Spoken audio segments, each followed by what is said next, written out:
Bismillahirrahmanirrahim. Assalamualaikum warahmatullahi wabarakatuh. Alhamdulillahi wa kafa. Wassalatu wassalamu ala rasulillahil mustafa wa ala alihi wa sahbihi wa man wafa wa ba'd. Saudara-saudariku dimanapun Anda berada, semoga kita senantiasa dirahmati dan diberkahi oleh Allah Subhanahu wa ta'ala. Setiap hari kita berkomitmen, berikrar untuk menetapkan satu sifat kepada Allah Subhanahu wa ta'ala, bahkan disertai dengan menyerahkan seluruh pujian kepadanya, karena dengan kuasanya dan rahmat Allah kepada kita, Allah mengatur, menata, tata kelola kehidupan di semesta ini sehingga berjalan dengan sempurna. Rabbul Alamin, itulah nama yang melekat pada Allah Subhanahu wa ta'ala sebagai bukti perawatannya, pengelolaan terbaiknya, dan penjagaan kepada semesta alam sehingga tertata dengan sempurna. Setiap hari kita ikrarkan Alhamdulillahi Rabbil Alamin. Segala puji hanya milik Allah, Rabb yang menjaga, merawat, dan menata, menguasai seluruh semesta tanpa kecuali.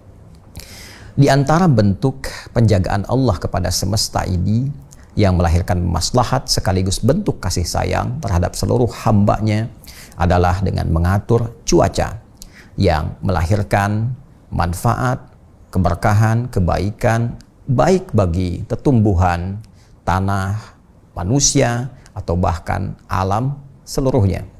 Terkadang kita dapati panas, dingin, bahkan hujan. Pada bagian yang terakhir ini, yaitu tentang hujan, ada yang sangat menarik. Ada 3 hal yang kita bisa baca, baik dalam uraian ayat-ayat Al-Quran, hadis-hadis Nabi Muhammad SAW, ataupun juga riwayat yang sampai kepada kita, atau bahkan sekedar membaca fenomena alam sebagai bukti otentik tafsiran dari ayat Al-Quran dan hadis-hadis Nabi Muhammad SAW. Kita temukan ada 3 keadaan yang melekat kepada ketentuan hujan yang telah Allah tetapkan. Yang pertama, ada jenis hujan yang Allah turunkan demi memberikan kesuburan kepada tanah-tanah itu supaya gembur, kemudian melahirkan tumbuhan yang baik, yang bisa memberikan fasilitas kenyamanan bagi tumbuhan untuk tumbuh, berkembang, berbunga, dan berbuah, sehingga hasilnya bukan hanya bisa dinikmati oleh kita dengan pandangan yang menyenangkan, tetapi juga bisa dikonsumsi hal-hal yang positif yang dapat menguatkan. Bisa ditemukan di Quran surah kedua Al-Baqarah di ayat yang ke-22. Alladzi ja'ala lakumul arda firasha was samaa'a binaa'a wa anzala minas samaa'i maa'an fa akhraja bihi minats thamarati rizqan lakum. Dialah Allah Subhanahu wa ta'ala yang telah membentangkan bumi ini agar mudah untuk berkehidupan, dan Dia menjadikan langit-langit ini sebagai atap yang tak bertiang sehingga memudahkan kita bernaung di bawahnya, menatap bintang gemintangnya dengan penuh keindahan. Dan pada saat yang bersamaan Allah menurunkan hujan dari langit yang dengan itu menjadikan tanah-tanah subur, menumbuhkan tanaman, melahirkan bebuahan sebagai rizki untuk kita semua. Yang kedua, ada jenis hujan juga yang Allah turunkan untuk memberikan hikmah kepada manusia dan memberikan satu gambaran, boleh jadi ada aliran-aliran air yang tidak sewajarnya. Ada pola berkehidupan manusia dalam membangun, menata yang tidak sewajarnya, yang perlu ditunjukkan dengan turunnya hujan yang tergambarkan dengan hal-hal yang mungkin bagi manusia terlihat seperti musibah yang melahirkan duka. Banjir, bandangkah itu, masuk ke kotakah itu, airnya naikkah itu. Hikmah terbesarnya boleh jadi memberikan kesan dan pesan yang dalam kepada kita. Ada cara membangun yang tidak tepat, ada cara memotong di hutan itu yang tidak tepat, ada cara mengelola yang tidak benar, supaya dengan itu diperbaiki agar tata letak kota menjadi lebih baik lagi, agar berkehidupan menjadi lebih nyaman lagi. Ada yang ketiga, yang sifatnya harus betul-betul dihindari karena itu berupa hukuman nyata. Biasanya bagi orang-orang yang memang menantang azab, bermaksiat tinggi sampai meminta bahkan kepada Allah untuk membuktikan kalau memang layak untuk diazab, kalau memang azab itu nyata. Ini seperti yang terjadi pada umatnya Nabi Lut alaihi salam ketika menantang azab. Dan direspon itu dengan ketentuan Allah Subhanahu wa taala yang menurunkan hujan, bukan air lagi bentuknya, tapi hujan dalam bentuk batu seperti direkam misalnya dan viral kisahnya di surah Al-A'raf, surah ke-7 ayat 84, dan ditegaskan pula di Quran surah ke-26 Asy-Syu'ara ketika Allah Subhanahu wa taala berfirman di surah Al-A'raf misalnya, wa amtarna 'alaihim matara.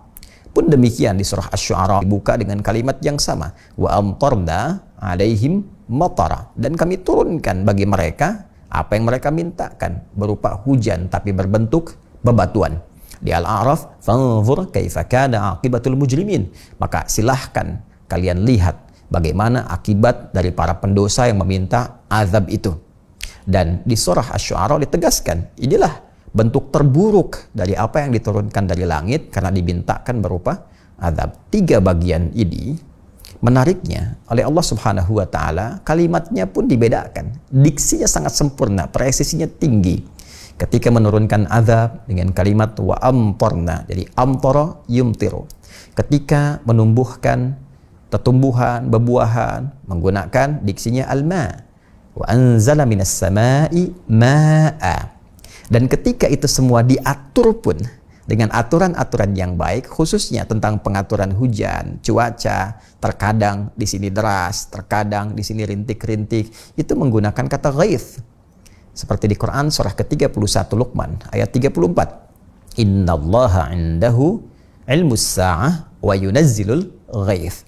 Sungguh hanya milik Allah Subhanahu wa taala pengetahuan tentang kapan terjadinya kiamat secara pasti dan juga kewenangan dalam mengatur cuaca, khususnya dalam menurunkan hujan.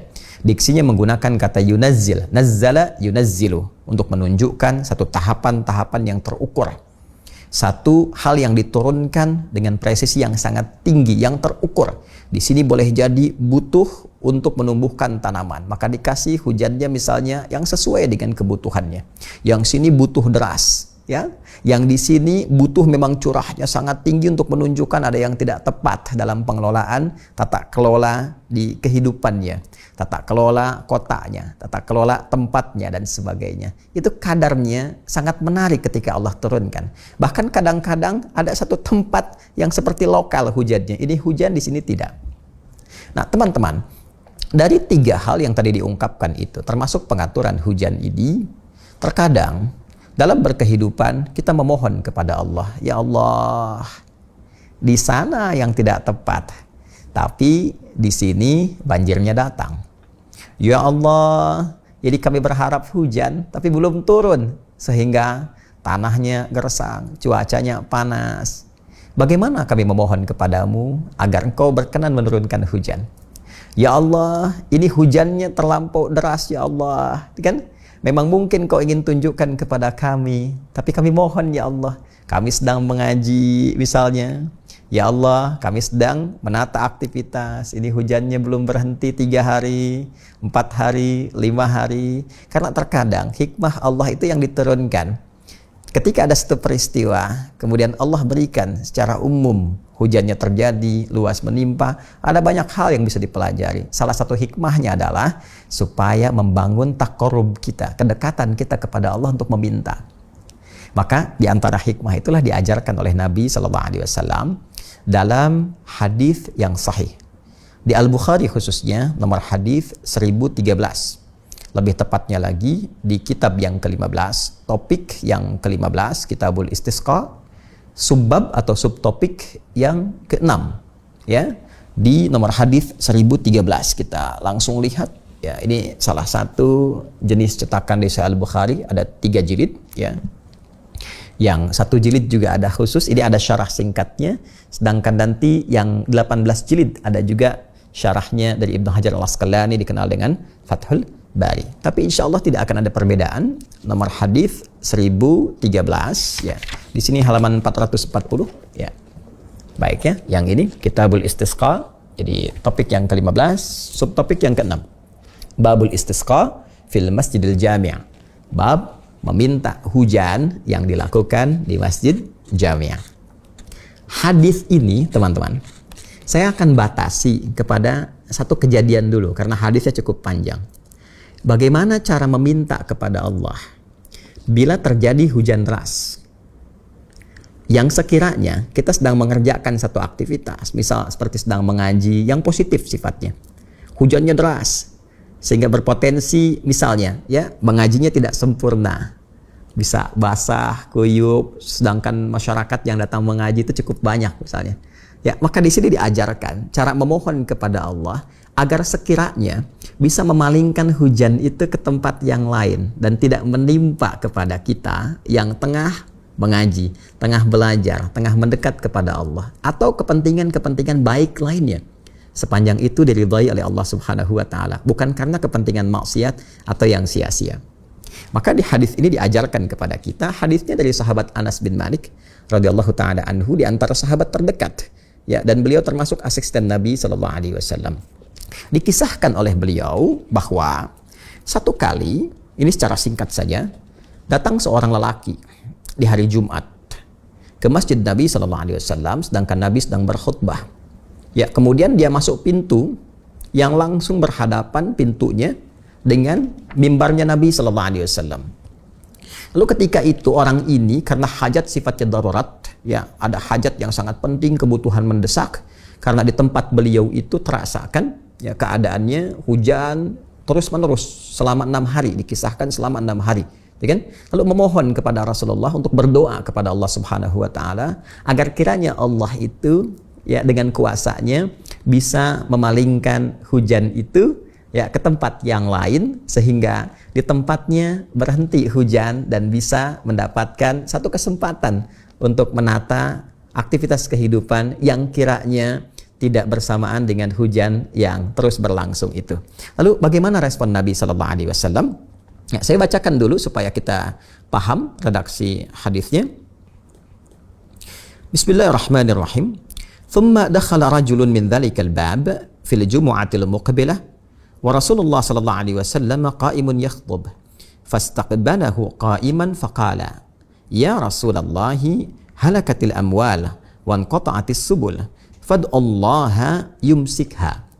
Maka tiba kemudian datanglah seorang lelaki di hari Jumat berikutnya. Jadi tadi saya katakan saya melompat kepada bagian yang terakhir, kan? Ada seorang lelaki datang seperti yang saya kisahkan. Dia mengadukan pada Rasulullah bahwa ada kesulitan, untanya tidak berasa beraktivitas dengan sempurna, ya terpotong sebagian aktivitas niaganya karena hujan terus-menerus datang dengan hikmah tertentu. Ingat, karena hikmah tertentu. Di antara hikmahnya adalah lahirnya doa ini untuk bertanya pada Nabi kalau sedang hujan deras-derasnya kita minta ya kepada Allah setidaknya untuk memalingkan atau misalnya berhenti sejenak karena ada aktivitas yang kita tunaikan dan Allah Maha tahu itu ya bagaimana cara memohonnya. Baik. Kemudian qala farafa'a Rasulullah sallallahu alaihi wasallam yadaihi. Maka Rasulullah sallallahu alaihi wasallam mengangkat kedua tangannya. Ya, ini di antara adab berdoa, mengangkat kedua tangan ya, dan dengan mengangkat tangan itu nanti ada hadis lain yang memberikan penegasan bahwa Allah itu sangat luar biasa kemuliaannya, kan? Dan bagi orang yang mengangkat tangan, maka Allah Maha Perasa, mengalahkan rasa malu dari setiap hamba yang akan menjawab doanya itu, kan? Dan merasa sangat luar biasa merasakan keadaan yang dalam bila pun tidak mengabulkan, rasanya tidak sesuai ya dengan keadaan dan kekuatan serta kemuliaan Allah Subhanahu wa taala. Singkatnya, kalau kita mengangkat tangan sambil berdoa itu lebih cepat dikabulkan. Apa doanya? Akhirnya Allahumma hawalaina wala alaina. Saya ulang ya. Ini versi yang paling singkatnya. Allahumma hawalaina wala alaina. Kalau kita ingin teruskan versi lengkapnya, Allahumma alal akami wal jibali wal ajami wal dharabi wal audiyati wa manabitis syajari. Baik ya. Allahumma hawalaina wala alaina. Kalau kita ingin cukupkan sampai di sini, ya, itu boleh. Boleh. Dan kalau kita bisa lakukan, minta sampai 3 kali. Ya, 3 kali ini adalah kebiasaan Nabi. Kalau berdoa atau meminta, beliau selalu meminta 3 kali umumnya. Ya, atau berdoa dibacakan sebanyak 3 kali. Itu nanti ada di hadis Muslim. Kalau kita ngaji di Sahih Muslim, kita temukan kebiasaan Nabi meminta, berdoa, memohon sampai 3 kali. Boleh kita katakan Allahumma hawalaina wala alaina. Allahumma hawalaina wala alaina. Allahumma hawalaina wala alaina. Ya Allah, mohon alihkan hujan ini yang sedang menimpa kami dengan derasnya ke tempat lain sesuai kehendak-Mu ya Allah. Mungkin di bukit-bukit, mungkin di lembah-lembah, atau tempat yang Engkau kehendaki karena hikmah-Mu, ya kan? Allahumma hawalaina wala alaina. Dan mohon ya Allah sekiranya tidak di tempat ini yang kami sedang beraktivitas atau kami sedang mendekat kepadamu. Itu dibacakan 3 kali. Maka apa yang terjadi? Ketika dibacakan itu, fan qata'at wa kharajna namshi fis syamsi, masya Allah. Tiba kemudian hujannya berhenti. Nah, ini kisahnya viral, hujannya berhenti dan kami melihat cuaca kembali cerah. Nah, ini diantara tuntunan dalam hadis yang menjawab segala fenomena berkehidupan. Jadi di Islam tuh alhamdulillah semuanya lengkap. Dan berbahagianya kita tinggal di Indonesia khususnya, dasar bernegara kita, berbangsa kita diikat oleh Pancasila. Sila pertamanya ketuhanan yang Maha Esa. Ya, jadi saya sering katakan kita bukan negara agama, tapi spirit berkebangsaan kita, spiritnya adalah beragama, menerapkan nilai-nilai berketuhanan. Sebagai Muslim, kalau kita mengalami satu situasi hujan yang deras, sedangkan kita sedang punya kegiatan yang bermanfaat, maka amalkan sila pertama itu, berketuhanan. Ya, ketuhanan yang Maha Esa. Di antara wujudnya adalah pasal 29 ayat 2 dengan meningkatkan ibadah. Negara menjamin kemerdekaan tiap-tiap penduduk untuk memeluk agamanya masing-masing dan beribadah menurut agama dan kepercayaannya itu. Nah, ini bagian dari ibadah kita. Jadi kalau hujan deras, kita sedang ngaji atau ada kegiatan positif, kita ingin coba minta sama Allah supaya hujannya dialihkan, maka mohon ini doanya. Ya, dan jangan menyimpang.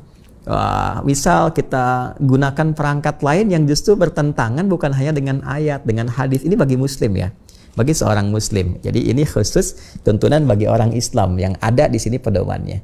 Nah, jangan mengerjakan yang Allah nggak suka. Hujan itu kan ketetapan Allah. Ya, terus kalau kita melakukan yang tidak disukai Allah, itu bertentangan bukan hanya dengan Al-Quran, dengan hadis, tapi juga dengan dasar berkebangsaan kita, yaitu ketuhanan yang Maha Esa dengan tafsirnya tadi. Undang-Undang Dasar pasal 29 ayat kedua. Jadi bacakan doa ini. Ya, kalau mau lagi kita tambahkan nih. Ya, ini biasanya lebih cepat, nggak nunggu lama nih. Nggak nunggu lama. Bacakan yang ini. Allahumma hawalaina wala alaina. Bacakan 3 kali. Allahumma hawalaina wala alaina. Allahumma hawalaina wala alaina. Allahumma hawalaina wala alaina. Kemudian setelah itu kita bertawassul. Ya, kalau mau cepat bisa dengan 2 cara. Satu misalnya dengan Nabi SAW, ya, kita memohon misalnya Allahumma bihaqqi nabiyyikal Mustafa Sayyidina Muhammad SAW. Yang kedua bisa dengan menggunakan Al-Quran, karena semua apa yang tadi Allah tetapkan kan di Al-Quran ada, di hadis ada. Jadi kita gunakan Al-Quran dan juga kita gunakan Nabi yang menyampaikan semua hadis-hadis yang mulia itu Sallallahu Alaihi Wasallam. Ya, jadi bisa kita katakan misalnya bisa membaca di antara surah-surah Quran misalnya ada Al-Masad. Ya, yang dikenal dengan surah Al-Lahab itu, Tabbat yada abi lahabi wa tab, itu bisa dibacakan. Ya, karena di antara fadilah surah Al-Lahab itu adalah bagaimana kita membangun kedekatan dengan Allah Subhanahu wa taala dalam berketuhanan dan menghindari segala hal yang tidak Allah sukai. Jadi membangun kedekatan dengan Allah, ya, dan menolak segala yang tidak disukainya. Jadi ketika kita sedang mengerjakan aktivitas, misalnya kita sedang ngaji nih, kan ngaji itu membangun kedekatan, ya kan? Ya, sedangkan tiba ketika sedang mengaji, misalnya Allah turunkan hujan untuk menguji kita. Bagaimana mendekat kepada Allah, mintanya seperti apa.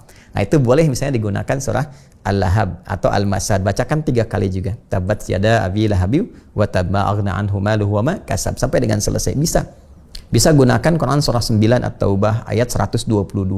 Wa ma kana al-mu'minuna liyanfiru kaffa falawla nafara min kulli firqatin minhum ta'ifah liyatafaqahu fid din wal yunziru qaumahum idza raja'u ilaihim la'allahum yahdharun. Bisa baca 3 kali, 3 kali terus sampai selesai. Ya, setelah itu berdoa. Ya, bisa kita pakai bahasa Arab, misalnya Allahumma ya Allah innaka ala kulli syai'in qadir bi rahmatika ya arhamar rahimin wa bihaqqi nabiyyika sayyidina Muhammad sallallahu alaihi wasallam wa bihaqqi qur'anika ya Allah wa bihaqqi hurufihi ya Allah al-ajibah ya an-nafi'ah. Ya, mohon Allahumma ya Allah ya la tunzil ilaina ya Allah ya arhamar rahimin al-matara fi hadzal waqt ya Allah hina taqarrabna ilaika ya rabbal alamin. Boleh kalau tahu bahasa Arab. Ya Allah mohon jangan dulu turunkan hujan pada kami saat ini ketika kami sedang mendekat kepadamu ya Allah. Atau sesuai redaksi hadis, Allahumma ya Allah hawalaina wala alaina, bacakan 3 kali, minta dengan penuh keikhlasan. Itu nggak nunggu lama, karena hadisnya mengatakan kalau ikhlas benar seketika akan berhenti, dan nanti ada bab lain lagi untuk meminta. Semuanya ada, alhamdulillah ada solusi, ada jawaban. Jadi bagi umat Islam, insan beriman, jauhkan dari perilaku-perilaku yang menyimpang, yang tidak Allah sukai, menggunakan sesajian, hal-hal yang tidak tepat misalnya, atau menggunakan jasa-jasa yang memang orang yang dimaksudkan boleh jadi jauh dari Allah, nggak kenal Allah, mengerjakan perbuatan yang nggak Allah sukai. Maka jangan harap keberkahan akan turun di tempat yang kita pijak, karena syarat berkah itu cuma 2, iman dan takwa. Quran surah ke-7 ayat 96, walau anna ahlal qura amanu wattaqau lafatahna alaihim barakatim minas sama'i wal ard. Kalaulah satu penduduk negeri mau beriman dan bertakwa kepada Allah, bertakwa, mengerjakan semua perintah dengan baik, menjauhi apa yang dilarang oleh Allah Subhanahu wa taala, kami akan buka segala pintu keberkahan di langit dan di bumi. Dan di antara keberkahan itu turunnya hujan yang berkah atau berhentinya hujan yang sekiranya bisa melahirkan musibah. Demikian, semoga bermanfaat sebagai panduan berkehidupan sekaligus mengimplementasikan dasar-dasar kehidupan berbangsa, bernegara di negara kesatuan Republik Indonesia yang kita cintai. Assalamualaikum warahmatullahi wabarakatuh.